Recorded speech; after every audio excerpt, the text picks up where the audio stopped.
Hi, everyone. The Business Ethics Leadership Alliance has questions and we have answers. I'm your host, Bill Coffin. Welcome to our special episode, The Best of BELA Asks.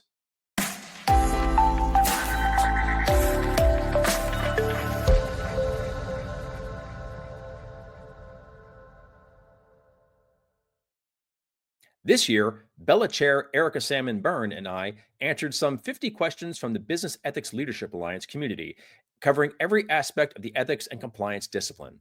As we bring 2024 to a close, we thank everyone who submitted a question to the BELA Concierge Service, and we look forward to answering more of your questions in 2025. As a special year-end recap, we invite you to take in this series on senior ethics and compliance leadership, including how to name a chief compliance officer, what good compliance reporting structure looks like, and how to onboard senior ethics and compliance team members. Enjoy.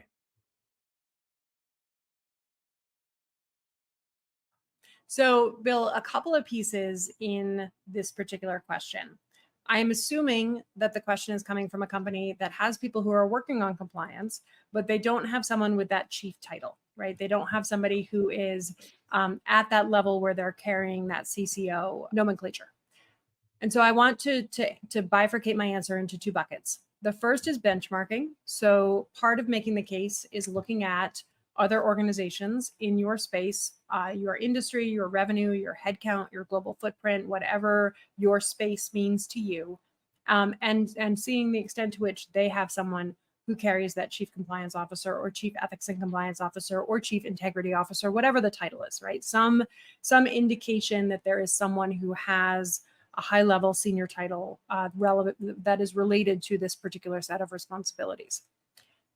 And we've got lots of data on that in the sphere, depending on what industry you're in, what sector you're in. The trend will vary the extent to which we see people with that chief title. So the benchmarking piece is piece number one from a case perspective. The second bucket I want to talk about is a little bit more of the kind of philosophical, why should I have a chief compliance officer in the first place bucket? Because when you can answer those questions, then you can make both the philosophical argument and the benchmarking argument to have this kind of a role. And it really goes to the point of a compliance program in the first place. So here at Ethisphere, we are fond of saying that org charts send messages. That your organizational chart sends a message to your employees of the things that are important to you. And you probably have a head of internal audit or a chief audit officer. You probably have a head of human resources or a chief HR officer or a chief people officer. You probably have a chief technology officer. Maybe you have a chief product officer. All of those roles are indications to your employees of the things that matter to the business. And if you have all of these other chiefs, people with senior titles that are responsible for these particular functions, and you don't have somebody with that title who's working on business integrity and making sure that employees have the tools necessary to do their jobs in the way the company needs them to, then you are telling companies something, or telling employees rather, something subtly about what matters to the business. And so that would be the, sort of one of the philosophical questions that I would ask. And the person who asked this question, what message are you sending internally and externally if you don't have someone who is designated as at a senior level that is responsible for business integrity?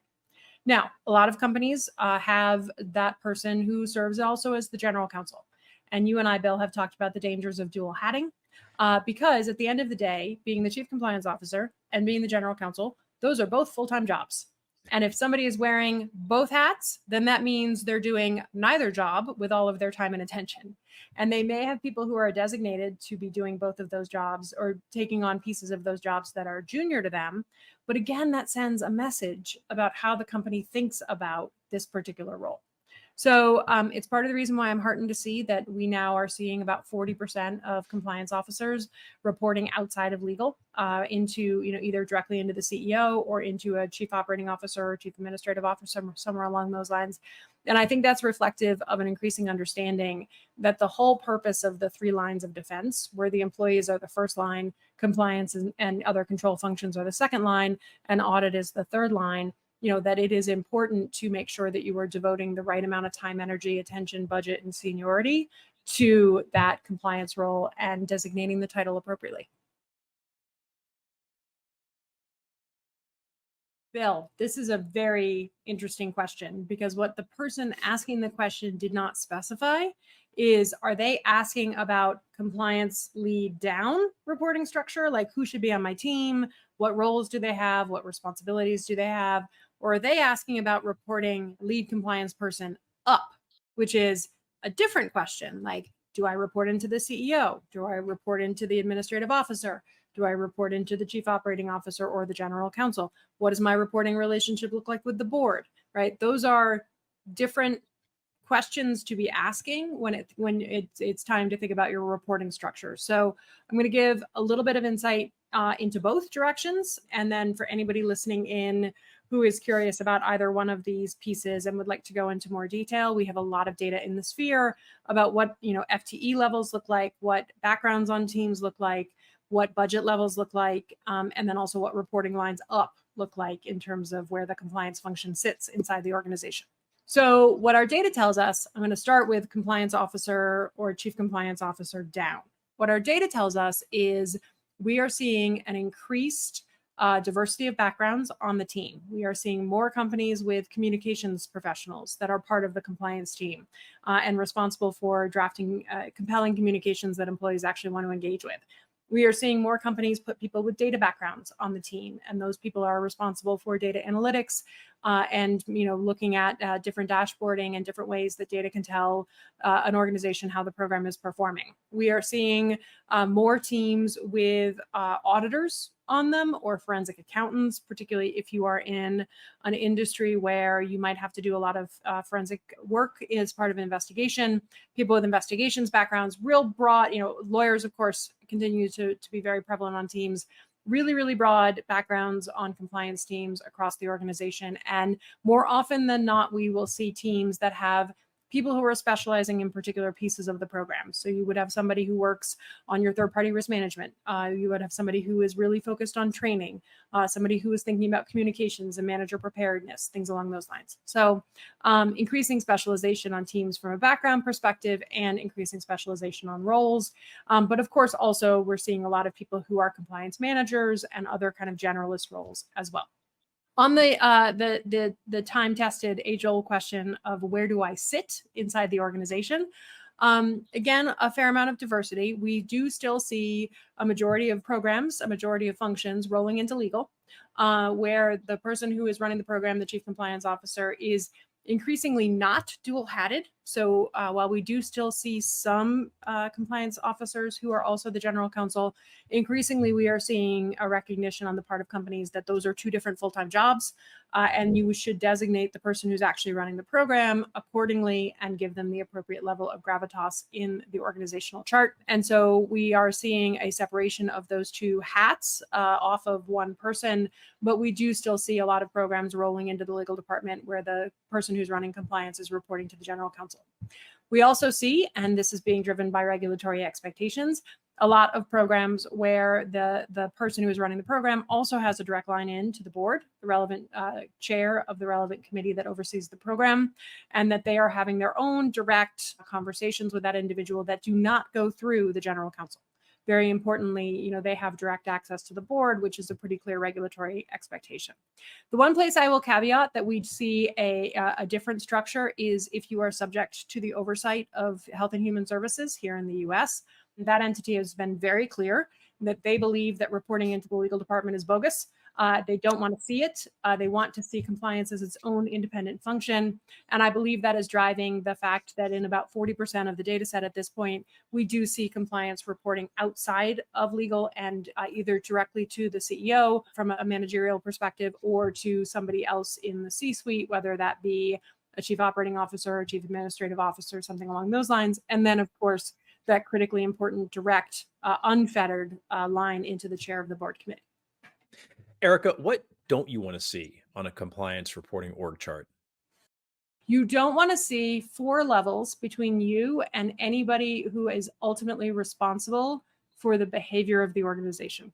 The farther down you are in the org chart, the less likely your information is getting to the people it needs to get to. So you don't want to see a board reporting line, for example, where there's a number of stops along the way where your information can get watered down and you don't have direct access to the chair. If you have that structure, I can guarantee you that if you wind up in front of any regulatory body, they are going to look quite askance at that because, again, even going back, Bill, to the 2010 amendments to the sentencing guidelines, part of the reason we saw those amendments is because in 2010, we saw the federal sentencing guidelines get amended to really talk about that unfettered access to the board. And the primary reason for that was the GC was actually involved in the misconduct at issue.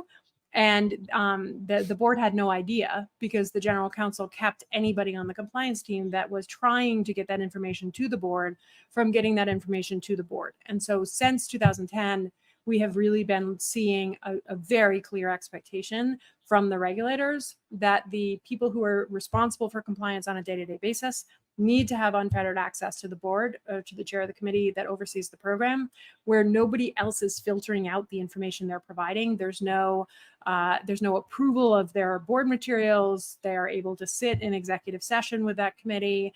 They're able to talk on a regular basis to the chair. That is the clear regulatory expectation and has been for the course of the last 14 years. It's a great question because, and a timely one, because we are seeing so much change in roles in the ethics and compliance community. I cannot log into LinkedIn these days without seeing at least 3 or 4 job announcements, right? People are a lot of changes happening right now in terms of people's roles. So if you are in a position where you've recently added to your team, you may well be sitting there going, okay, hired this professional. They've got a great background. Where do I start? And I've got a couple of thoughts on this one. If you've done a recent risk assessment, I would start there because particularly the question said senior ethics and compliance team member. And so that is going to be somebody who's going to be very involved in strategy. That's going to be somebody that's going to be very involved in all of the different aspects of planning and executing on the ethics and compliance program, presumably based on the, including senior in the question. So looking at risks, business strategy, right? As Matt Galvin said at the Global Ethics Summit, one of the primary things a compliance professional needs to understand is how their company makes money, because that's where a lot of the risk lies. So it's going to be as much about orienting them to the business as it's going to be about orienting them to the program. And a recent risk assessment, business strategy, 5-year plan, product roadmap, right? Those are all going to be kind of key documents that you want to make sure are part of the process. And then the other thing is, getting that person out there so they start to build relationships and learn the business as well. So those would be a couple of my kind of immediate thoughts. If you've got somebody who's coming in, maybe, and this is another trend we're seeing, Bill, which I love, this senior ethics and compliance person was a senior person somewhere else in the business that is newish to ethics and compliance, right? So we're definitely seeing people being brought in with different backgrounds. They've got an operations background, they've got an IT background, they've got a supply chain background. And then it's really about teaching them the discipline, not the business. And so if that's kind of the direction you're in, then, my go-to all the time is the DOJ's evaluation of corporate compliance programs and the documentation that goes along with that. But HHS-OIG has come out with really good guidance on what a good program looks like. The new Australian adequate procedures guidance is really good. It's very straightforward, well-written. So there's lots and lots of different kind of documentation and resources that you can look at. So a little bit of it depends on, are you onboarding a senior E&C person that's new to the business? Or are you onboarding a senior business person that's new to E&C? It's going to be, you're going to start from different places depending on the circumstances. Now, if I can ask you a follow-up question, I'd like to dive deep into culture a little bit. And this is something that's a topic near and dear to both of our hearts. We talk about it a lot on the show. Ethisphere talks about it a lot. It's crucially important to the E&C function. We're talking about a senior E&C team member. So presumably they've done a great deal of work on the ethical culture or whatever organization they were at previously. That strikes me as a possible vector for having a little bit of extra baggage in terms of maybe things you have to unlearn or things you would love to impart upon your new workplace that may be a challenge or an opportunity. So I'm just kind of curious, from your standpoint, that proximity to culture that you get by being a senior E&C leader. Do you have any advice or any thoughts on how to broach that particular topic and make sure that that's not a challenge, that it is an opportunity, and that's a way to go from strength to strength as you're going from one team to another?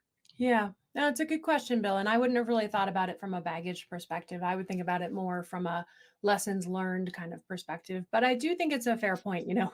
For those of you out there who are familiar with our Ethitunes, which is our line of cartoons that we work on with the New Yorker cartoonists, my new favorite Ethitune is on the one side, you have some of the Monopoly game figurines. You've got the car and the hat and the horse.